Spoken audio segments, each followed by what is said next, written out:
Not even the pouring rain could stop thousands of Trump supporters from going to the Sarasota Save America rally Saturday night with Mr. Trump. On the eve before many were to celebrate their freedom on Independence Day, the former president vowed to take back America. Take a look.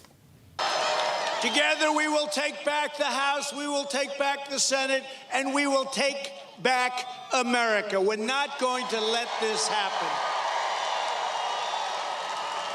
3 days ago, I traveled to the southern border to witness Joe Biden's demolition of American sovereignty firsthand. You saw that. What a demolition it was. The Biden administration's willful and deliberate obliteration of America's borders and immigration laws is a crime against this nation. Well, joining us now to discuss is the former senior advisor to President Trump. We're talking about Jason Miller. Of course, Jason, let me ask you this. Other presidents, when they leave office, they plan their libraries, they go off and do practically nothing. We don't hear from them for a very long time. Instead, we have the former president out there doing rallies as if he hadn't left office. There's a little bit of a break, you could almost argue.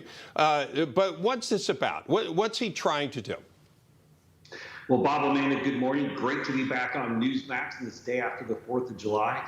So what we're seeing from President Trump is really making sure that he's keeping that base alive. He's keeping the MAGA movement, the Make America Great Again, Keep America First movement fired up and vibrant. Obviously, the president has not made a decision yet if he's running again in 2024, but you have to keep working with folks and keep them energized because these midterms coming up in 2022, whether it's Governor DeSantis on the ballot there in Florida or anything else, we have to make sure that the Trump voters are showing up in 2022. I think that's what it's about.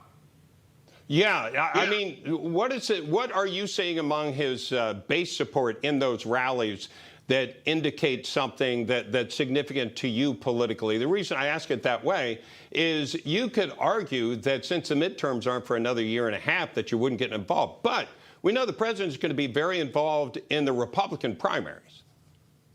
Yeah, and I think there are really two questions there. The first is what I'm seeing.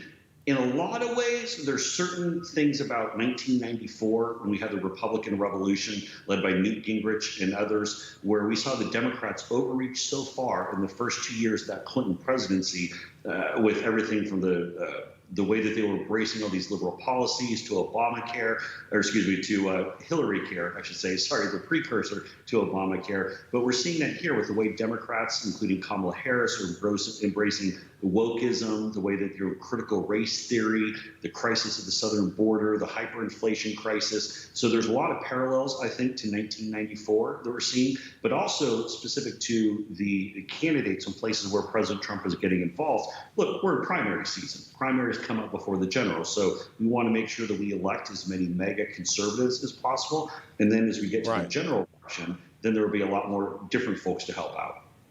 Yeah, okay. The former president highlighted how his relationships with other leaders were better than the current president. So let's take a look at what he had to say about that. I actually had and have a very good relationship with President Putin, but that's a good thing. That's not a bad thing. That's actually a very good thing. And until the plague came in, I had a very good relationship with President Xi of China. And I have a very good relationship with Kim Jong-un. And isn't it nice that you can actually have those relationships? And you know what? And with the European leaders, even though they knew I wasn't going to take their nonsense because they rip us off.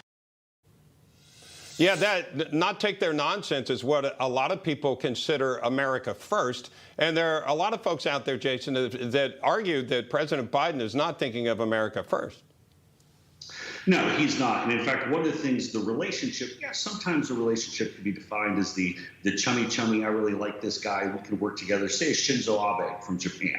The President Trump really had that relationship. But sometimes even more important is the relationship where there's respect and there's strength. And so when you take a look at Kim Jong-un, as President Trump referred to, there was a respect level that Kim Jong-un knew that if he could continue to threaten or test President Trump said that he would bring fire and fury on top of his head. Same thing with a number of other places, whether it be the Ayatollah in Iran, but we now see Biden being tested over and over. I mean, even Xi Jinping in China, Look how many flyovers the CCP has done over Taiwan recently.